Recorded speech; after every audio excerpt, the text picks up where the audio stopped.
Welcome to BookHuddle. I'm your host, Karen Reeder with Readgab. Today, our author interview is Ryan James Black. He wrote this fantastic, spooky historical fiction, and I just can't wait to talk about it. It is called, let's see if I can say the title right, The Dark Times of Nimble, Nottingham. I always I don't know, I go the dark and nimble time. So I got it.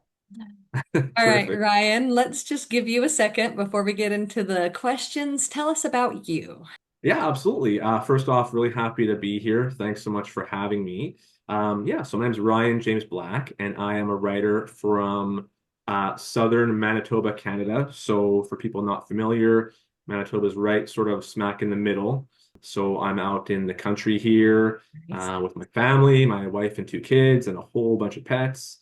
And yeah, I've been writing for as long as I can remember, and just super excited to be going through this whole process and get a chance to talk about it. Yeah, just excited to be here. All right. Awesome. Awesome. All right. So I love to do author icebreakers, and we're going to do A Boy Called Bat. And this is a book that is really dear to me because it was one that my son connected with, which was funny to me. I always expect it to be the fantasy, I expect it to be the graphic novels, and he loved it and just ate it up. So I'm excited to do this as an author icebreaker. This boy, he is neurodiverse and has a he has this pet skunk that is just, it's so unusual. But his mom, I think, kind of saved it or something. And she's like, we can't keep it forever. It's a baby skunk, but it's just a very endearing story. And so I'd love to know, Ryan, what would your pet be if you could get one of these kind of unusual pets? So I'm going to cheat a little bit here and say that my uncommon household pet would be the North American house hippo. And now that's going Oh, to sound very there's a weird. house hippo? There's a house hippo, and let me kind of explain. So here in Canada in the 90s, we had this commercial, this sort of infamous commercial, which you can still kind of find on YouTube, I believe, Okay. that the commercial was all about the North American house hippo. It's about the size of a hamster, and it lives in your walls and it eats crumbs.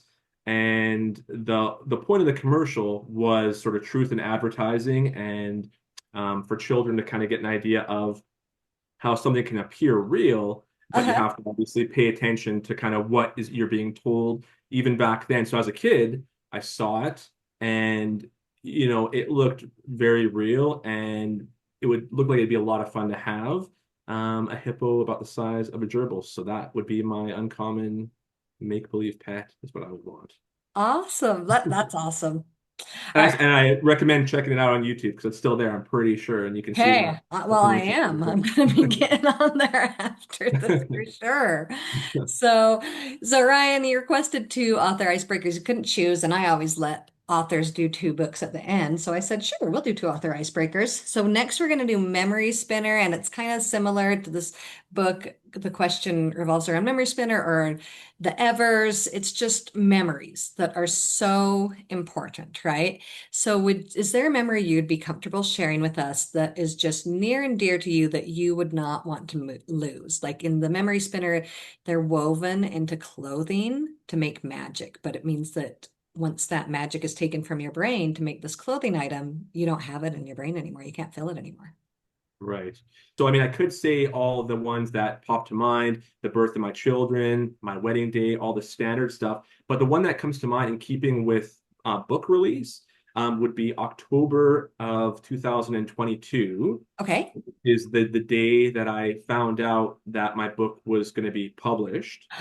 And Halloween here in Manitoba is usually cold and kind of snowy, but Right. this day was unseasonably warm as well, and we were popping champagne in our backyard, and it was just sort of the culmination of years and years of writing and dreaming, and yeah, it's a memory that I'll always kind of cherish. So Oh, that's awesome. That's so exciting. All right, yeah. well, we're so excited for this debut novel. And so tell us what The Dark Times of Nimble Nottingham is about. So, The Dark Times of Nimble Nottingham is a middle grade historical spooky adventure book. Kind of crosses into a lot of different genres there. And it's about a boy named Jack Nimble Nottingham. struggling to survive in London in 1940 at the height of the Blitz.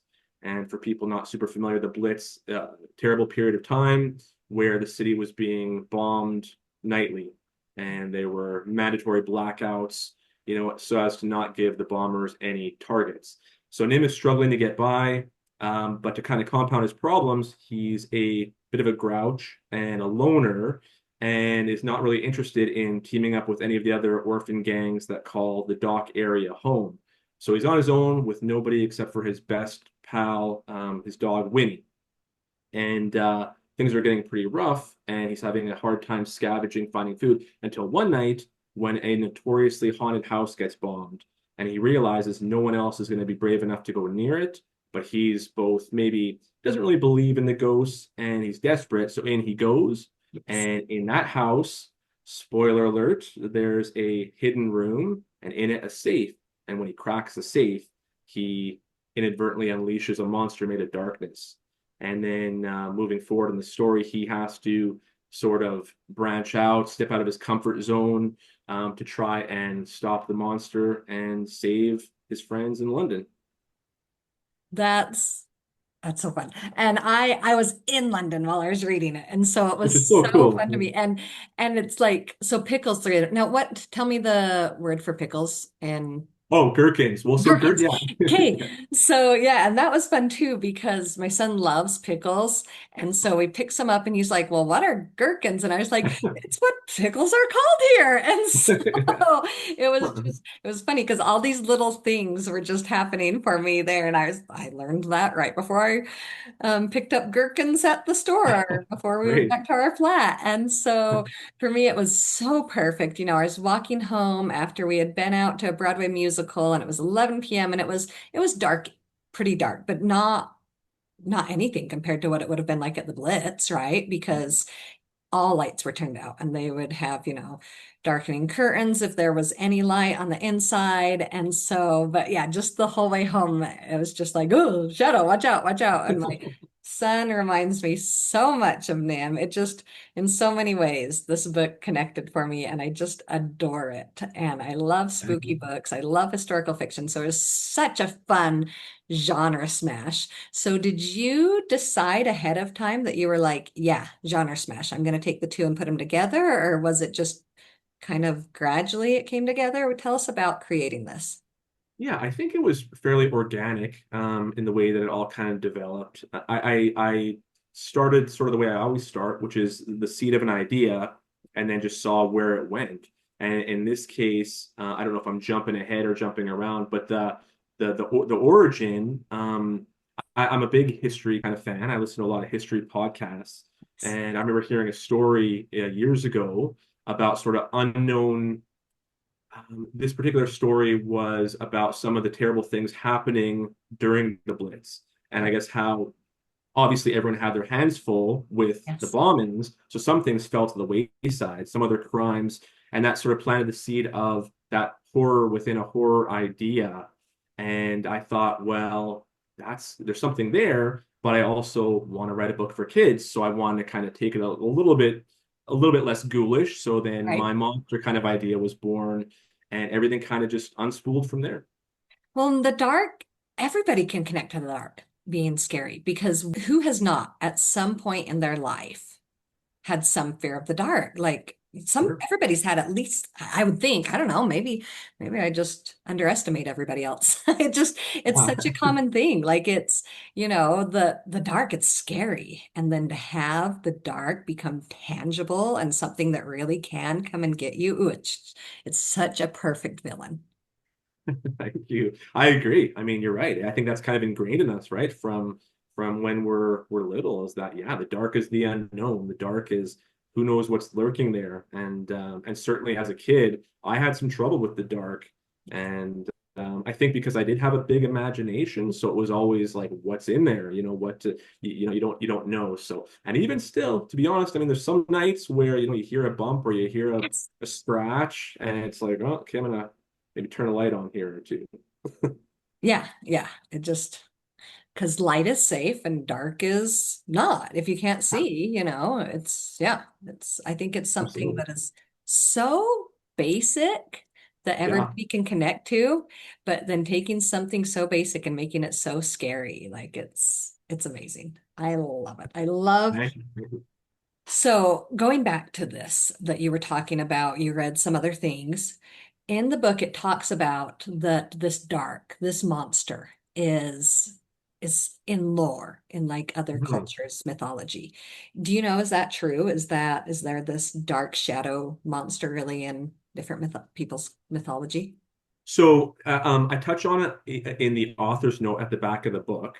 And to answer your question, I wish there had been. I wish it was just easily laid out there for me. Yes. There was a shadow monster. I could just pull it right out of Yes. myth and plop it right in the book. But I really couldn't find one. So what I had to do was sort of take some liberties and sort of kind of mesh some things together until it sort of fit my narrative. All right. So All right. ultimately, so there are the things that I reference are real. Like for instance, in the beginning, when Nim first gets sort of wind about what this might be, Right. and the character Bull calls it the Draugr. There Yes. is a Draugr in, I believe it's Norse mythology, Okay. but it's not a shadow monster. It's like an Okay. undead creature. But Uh, again, it just kind of fit. I just kind of melded it in there for the sake of Scary. my story because I really couldn't find a mythological shadow monster, at Yes. least not that in my research. So Right, right. yeah, Well, and that's what all storytellers do, right? They take yeah, something and morph it for their needs, which is,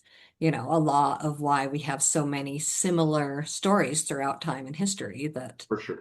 things get changed to work with the story that they're telling, right? Yeah, and I reference a few other things later on in the story from other they kind of escape me at the moment, but there are references to other names, and a lot of them are real. Again, not Right. necessarily shadow monsters, but I mean, obviously, you look across any people's history, they're full of monsters and fairy Yes. tales, and it's great to be able to draw on some of that stuff when you're writing a book.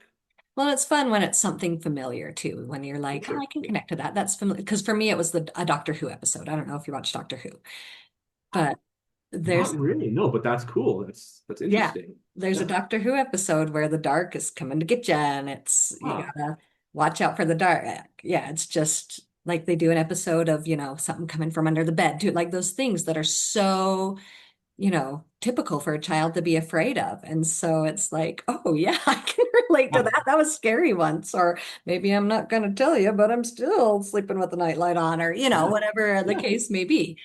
That's universal for sure, right? Yeah. You got to make sure your toes are covered or else something's going to snatch them. You got to make sure the Yes. closet door is closed. You Yeah. got, yeah, for sure. My husband's like, how can you sleep with your feet under the cover, out from under the covers? That's so like, and yeah, that's funny. He just thinks Yeah. it's weird, but I'm like, oh, you're afraid they're gonna get snatched. I see where this is coming from now. Right, right, right. Yeah.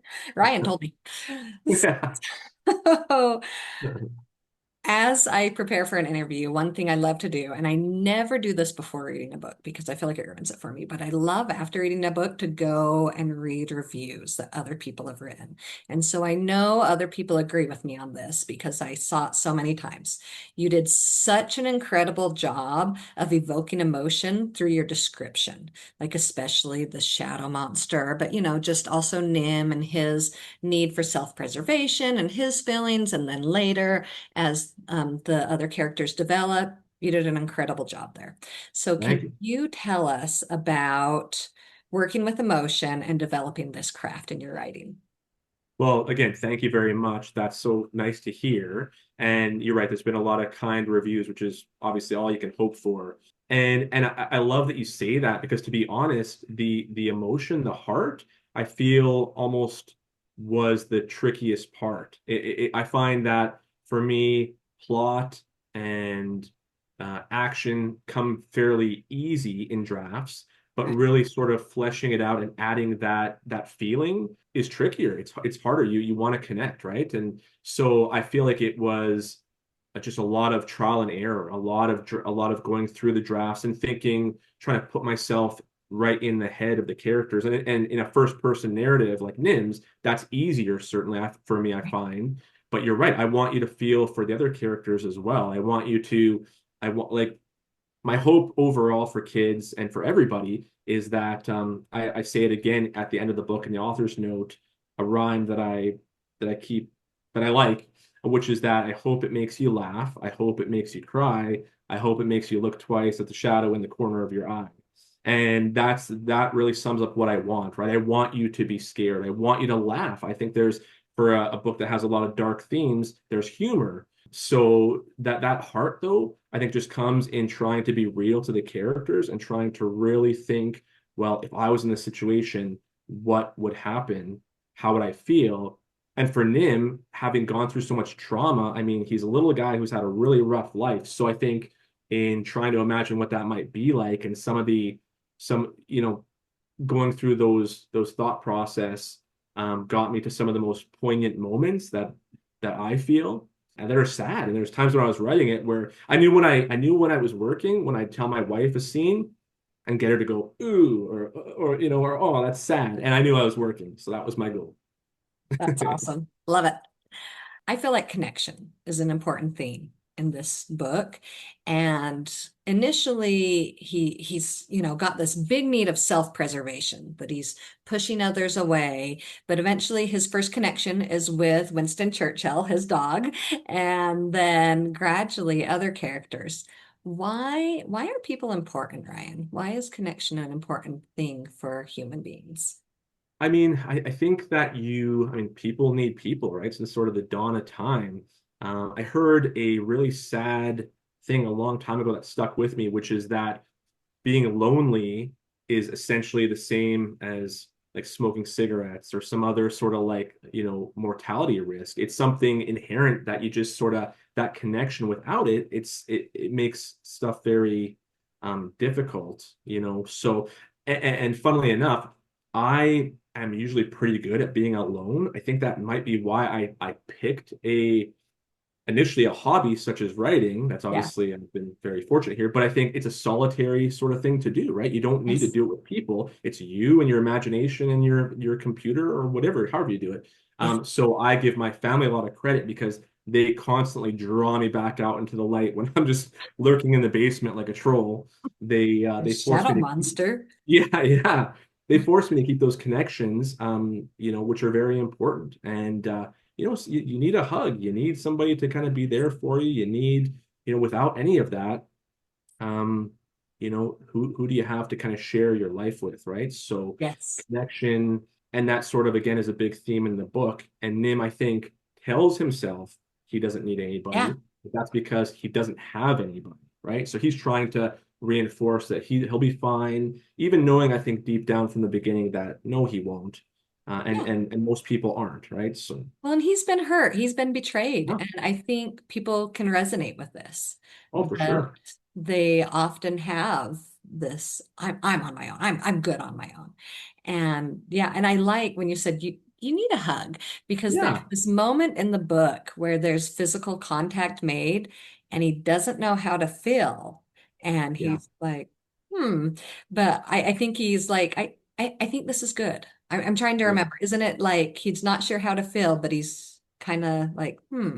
I think the part where he gets a pat from Nurse Maggie in the hospital, and he sort of equates it to, a gentle pat is not something that is common, right? Right. Like whacks and smacks Yeah. are Like at common the in his life, orphanage. Yeah.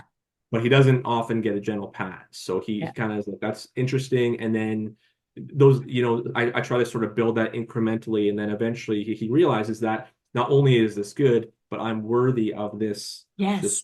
behavior. Yeah. Yeah. Yeah. Well, and oh, Nurse Maggie's a dear. You Yeah. just She's a love deer. Nurse Maggie. And her connections, it makes sense because it's a loving, kind, nurturing person that he hasn't had. And so that one makes sense. But I love the other connections that he develops where he makes friendships with Mhm. a crotchety old man, and with, which we always love a grumpy old man, in a story. Yeah. But then the overbearing, kind of nosy little brother kind of thing, Mouse, or the bossy older sister of Mouse, and then also the bully, Yeah. that like he's like, get away from me. But Yeah. and it's never a best friend connection, but connections are built with like, well, the bully anyways, but then Right. connections are built with this bully and then also this brother-sister relationship that at first he's got these walls up, he's just like, nah, nah. But to gradually come to trust is a beautiful thing. I agree. Yeah, thanks. That was my goal the whole time. So So yeah, you were working on that then. The yeah, absolutely. And the again, it's camaraderie. yeah, trying to make those relationships ring true. Um, is difficult. And I think that Right. what I did was just try to, again, be as real as I could and understand that, yeah, they don't come right away, but it's fun to write about oil and water, right? It's fun to put these people in conflict and throw them into these tricky situations and think, well, how would they deal? Like Abby is the boss. Abby is the one who's in charge typically. Nim doesn't like that. Mouse is kind of the little brother. They all have their issues, and then to compound it, Abby and Mouse are dealing with their own problems outside of all this. Right. Nim has his own problems, and they're united by this sort of common goal. Yeah, just throw more problems in, right? Make it a big stew and kind of see what happens. Yeah. And that the friendships develop not because of seeking friendship, but because, like you were saying, they have a common problem. Right. So, what about for a child that they maybe don't have a common problem, but they feel like a loner? What would Hmm. either you as author, Ryan James Black, or maybe character Jack Nimble, Nottingham, what would one of you say to this loner child about, yeah, there's a need for connections. What do you do? Yeah. What do you tell them? I think that as me, I don't know that Nim would have much great advice, right? I mean, maybe at the end of the book he would, but for me, certainly, as someone like I said, who's pretty comfortable being alone and has had some struggles in that sort of arena in my life, but then as a parent to young children, I would say it's fine to want to be alone and to have alone time. I think it's important to be comfortable with yourself and to know yourself but what I would say is to identify things that interest you, and you can find camaraderie there, right? You can in this day and age, there's no interest that you can have that somebody else isn't going to share. Right. And one of the beautiful things about the internet is that you can find people that are like-minded, Yes. be it if it's sports or if it's writing or art or whatever it is. Right. And that's a really great way to sort of ease into relationships with that sort of common interest. Yeah. Um, yeah, Yeah, like yeah, my son is into spooky and death. And I yeah, people think that's weird and I'm like, "No, there's other people out there. There's your for sure. people. Don't worry. Yeah, You're good." absolutely, absolutely. There's somebody for everybody. There's interest for everything. My son, if you left him to his own devices, might be stuck in video game world for all time, right? So, but Right. even video game world has there's you can forge relationships there, but Yes. I think it's important to, especially as for a little guy like my son, we bring him out of that Yes. world and put him and show him other worlds as well. And then hopefully as you get older, you kind of can take bits and pieces from everything and figure out, yeah, what Yeah. you like, what you don't like. Some balance, yeah, and learning to control time in each space. Yeah. Yeah. Sure. Excellent. Can you tell us what is next? Do you have anything else in the works for a next book coming out? Yeah. So I was fortunate enough to get a two-book contract with Ooh, Nancy Paulson. So Dark Times and Nimble Nottingham, book one out now. Book two in my contract is not necessarily book two in a series. okay. If I'm gonna, I mean, there's all kinds of things on the back burner. Certainly, if I had it my way, would Nim get another story? Yes. Yes. So that's going to be something I'm going to try to make happen. But book two is going to be another standalone book, Neat. and it's going to be another spooky book, but a Cool. little bit different in that not historical this time, something right out of the depths of my strange imagination. Nice. And I don't know, it's funny, right? Because no one's really said you can't say this, you can say that, but Yeah. it's going to be a spooky middle grade, a bit more. I wanted to set out to write something that could be a sort of like a Halloween classic idea, like a Hocus Pocus, or like something that might kind of come back around every year. I mean, Nice. Dark Times is a spooky book, but not necessarily a Halloween book in my mind. I hope people go to it in Halloween and Yes. enjoy it. But I wanted to write something that is very clear cut, ghosts and witches and all the spooky things. So that's what Right. I tried to do with a blend of humor. So that should be coming out next year if everything goes according to plan. And then I've gotten back into the historical vein, and I Cool. have some really fun things. I'm kind of going two books at once with drafting, which I don't typically do. Nice. But my whole idea is Well, that be because of able like to, different stages in the process, right?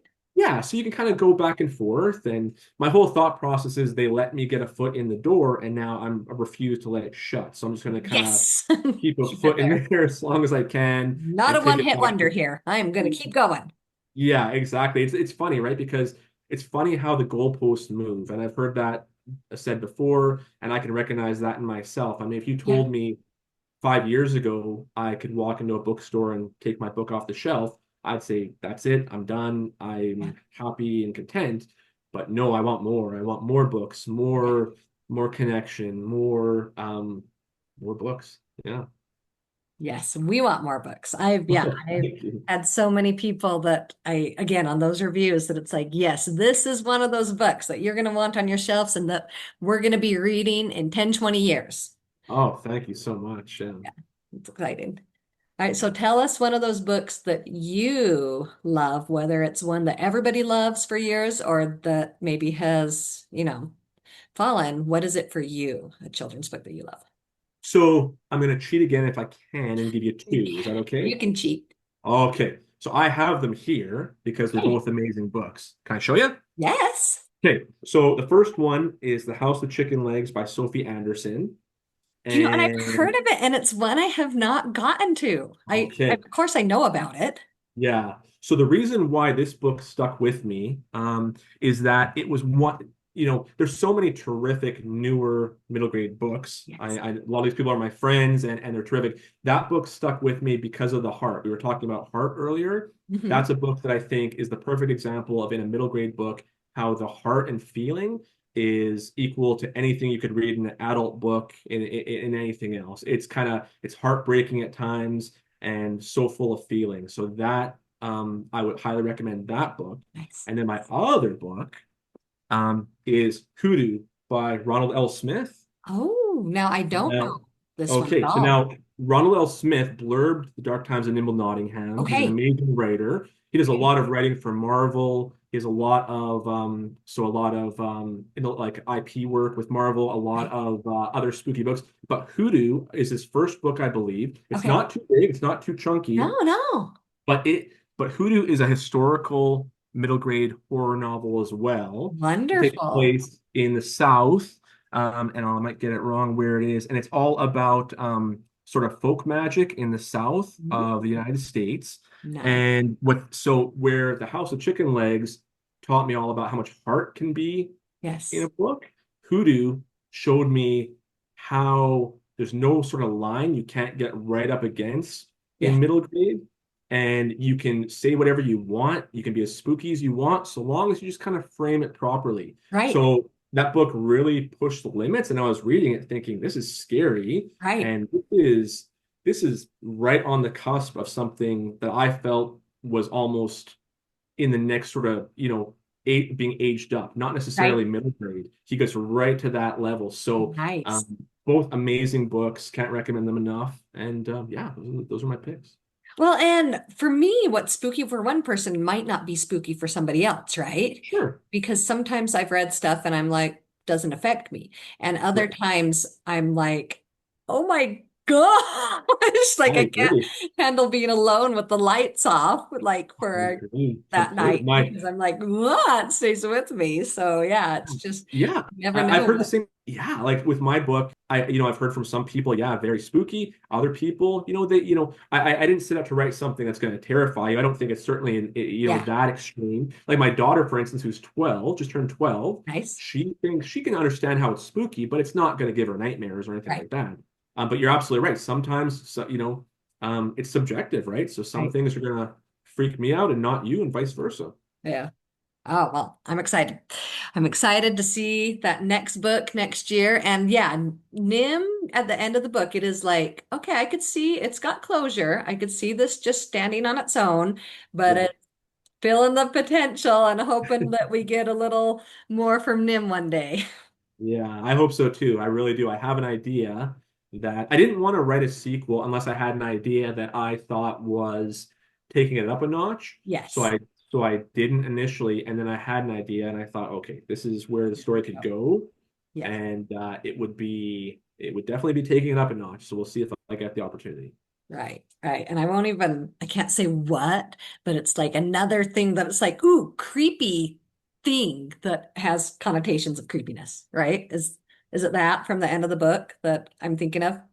So I in the at the end of the book, and I think you're absolutely right, and you're picking up on it. I was definitely kind of going down a certain path, Uh-huh. and but I switched gears a little bit with the new idea. Okay. What I would But say like is that will lead to it. Is it kind of a transition to it? kind of, sort of, but again, Okay. it's hard, right? Okay. Now I'm like, But oh, Ryan, write it. Write it. I'm yeah. ready. So what I'll say is this is the way I kind of talk about it is that in my have you ever seen, I don't know if you're a scary movie fan, but have you ever seen Alien, the movie Alien, classic? I'm very familiar with it. I've seen parts. Okay. So Alien has one alien, the Right. sequel that I think is better. Aliens, as in Right. plural, has a whole bunch. So that's the way I kind of see this in my head. I think, Ah. well, so Dark Times in New Nottingham has one monster. In a sequel, you want more action, more scares, Ah, more jumps. nice. So I'll kind of leave it at that. And, Nice, nice. yeah. All right. Well, awesome. Well, thank you, Ryan. Thank you for writing and making, more available for more kids to connect with. And thanks for taking the time with us today. Thanks so much, Karen. Thanks for having me. I really appreciate it. I hope that you enjoyed hearing about the dark times of Nimble Nottingham. It's such a fantastic book, so if you haven't read it, I hope that you go out and pick it up now. If you like my podcast, I'd really appreciate it if you could take a second and rate and review BookHuddle because that helps more people to be able to find BookHuddle. Now go and have a fantastic week and read some amazing books.